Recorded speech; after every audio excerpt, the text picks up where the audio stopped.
Hey guys, what's up? I'm Spio with the Voice of Reason, and today I'm going to show you how you can split a simple melody across multiple bass synths to create a funky and varied glitch hop drop using a nifty little rack extension by Blamsoft called the Distributor.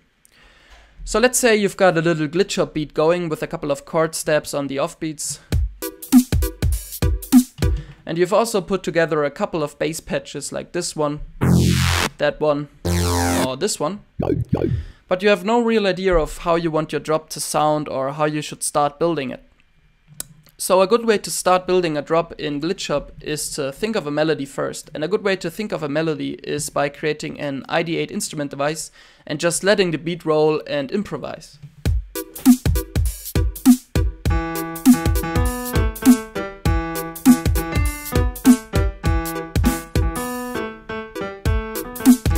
Okay, I think I've got something.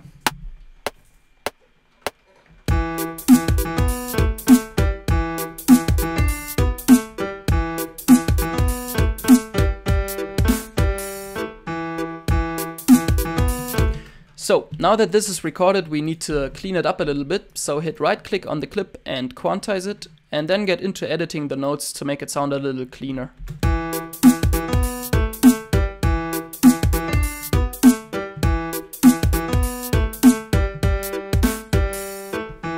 I think I'm gonna make this one a little longer right here, and probably those two.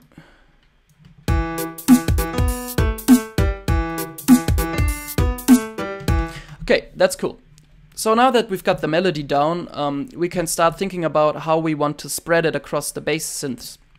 And a good way to spread it is by using the rack extension Distributor by Blamsoft. So let me just quickly create one of those. So the Distributor is designed to send an incoming MIDI signal to multiple other devices, and it can either be used to transform a monophonic synth into a polyphonic synth, or to spread a monophonic incoming signal to multiple devices in turn, which is exactly what we're going for here. So the first thing we have to do is we have to hook up the individual instruments with the Distributor. So I'll just quickly flip the rack around and take the gate out of the first voice into the gate in of this antidote right here, which is my first bass. Then I'll do the same with the note and the CV in. Then I'll move on to the second voice and take the gate out into the sequencer control gate in on this combinator right here, which is my second bass. And the same with the note and the CV in. And last but not least, we have the Viking over here, and there we'll just hook the gates up with the gate and the note with the note, and bam, we're done.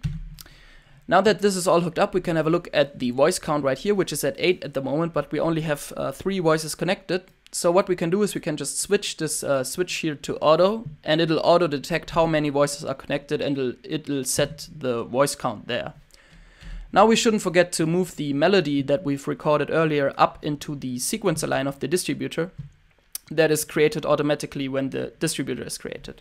We can also delete the piano because we don't need it anymore. We should probably make some of those notes in here a little bit longer so the bass has some time to kind of evolve. So I'll just quickly do that. Just make them all the same length and bring them up a bit.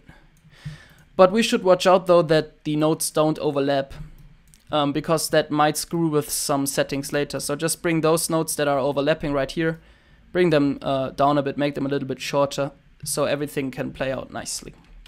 Okay, let's have a listen.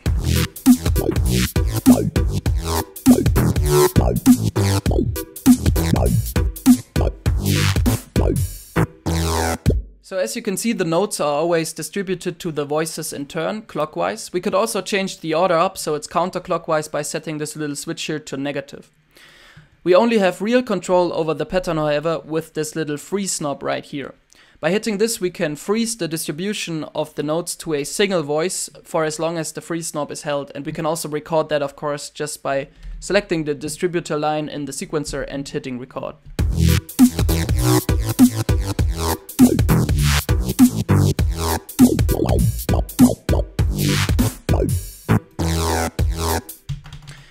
Which is a cool way to kind of create a pattern. Just by the way, when you stop the loop replay, this little indicator right here will stay at the voice that is to be played.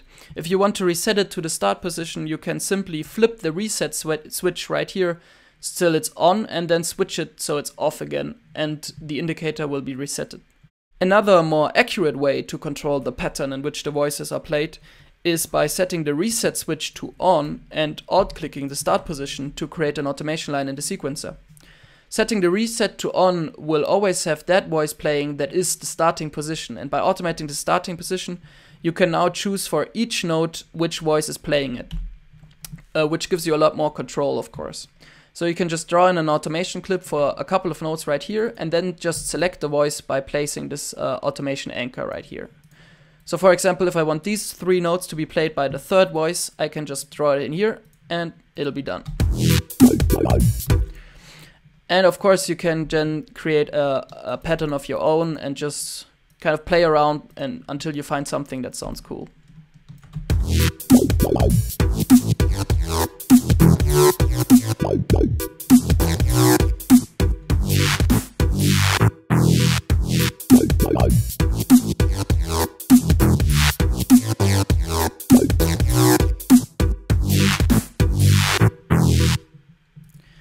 Another cool thing about this method is that you can now very easily layer a sub bass under your bass patches. So let me just quickly create a very simple sub bass patch with a single sine wave and full amp sustain. And all you have to do now is just copy over the melody that is in the distributor sequencer line, and bam, you have yourself a nice little sub bass.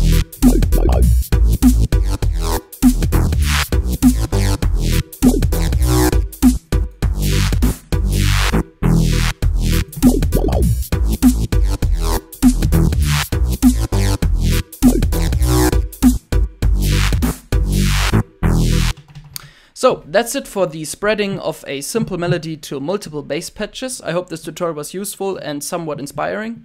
Distributor is a really nice rack extension, and I highly recommend just trying it out and try to get creative with it.